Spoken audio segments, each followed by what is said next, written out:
Welcomed much needed street repairs. But after digging up the street months ago, business owners say work crews haven't been back, and what they left behind has cut off their customers.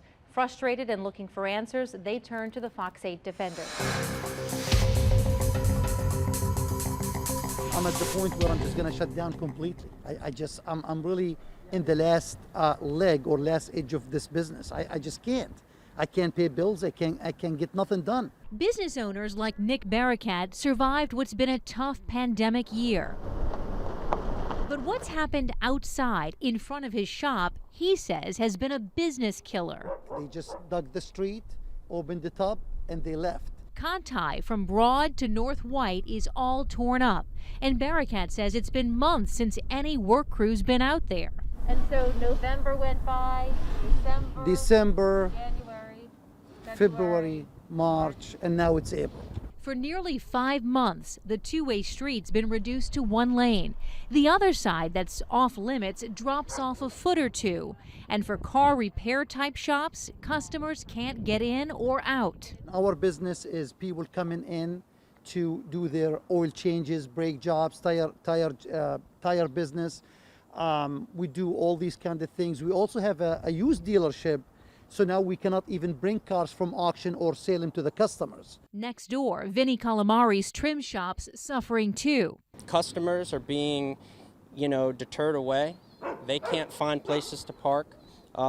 We can't even access them to give them an estimate or something like that. So it's really taking a toll on everybody. Plus, they say it's dangerous, sometimes witnessing drivers who've gone over the edge and gotten stuck. It, constantly underwater, and, you can't really judge where it, goes. And what's worse, they all say they're in the dark about the whole project, even after reaching out to city departments. They all lead to the same point where, we'll get back to you, but nobody ever does. Now he's turned to the FOX8 Defenders to help track down answers.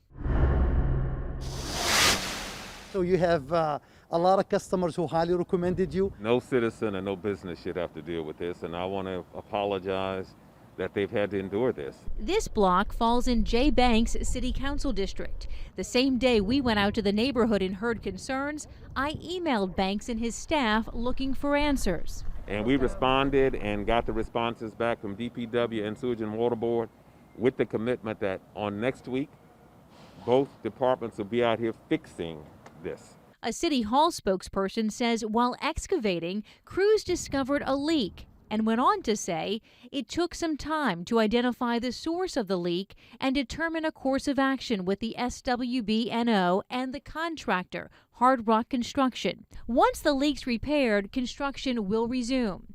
A search on the city's roadwork.nola.gov site lists a construction end date between now and June. They're tearing up Iberville now. Well, let's finish Contai first, then start on the next one. We didn't know about this until a few days ago, and I'm hoping that there aren't others that I don't know about, because again, this is totally unacceptable. For Nick Barakat's businesses, the damage may already be done, but he's glad someone's followed up and hopeful knowing work crews are expected to now return next week. And we will be sure to stay on top of this to see if work does in fact resume next week, of course, weather permitting. Meantime, if you've got a consumer issue you'd like us to address, call the FOX8 Defenders, staffed with volunteers from the National Council of Jewish Women, the NCJW, or you can also fill out our online complaint form.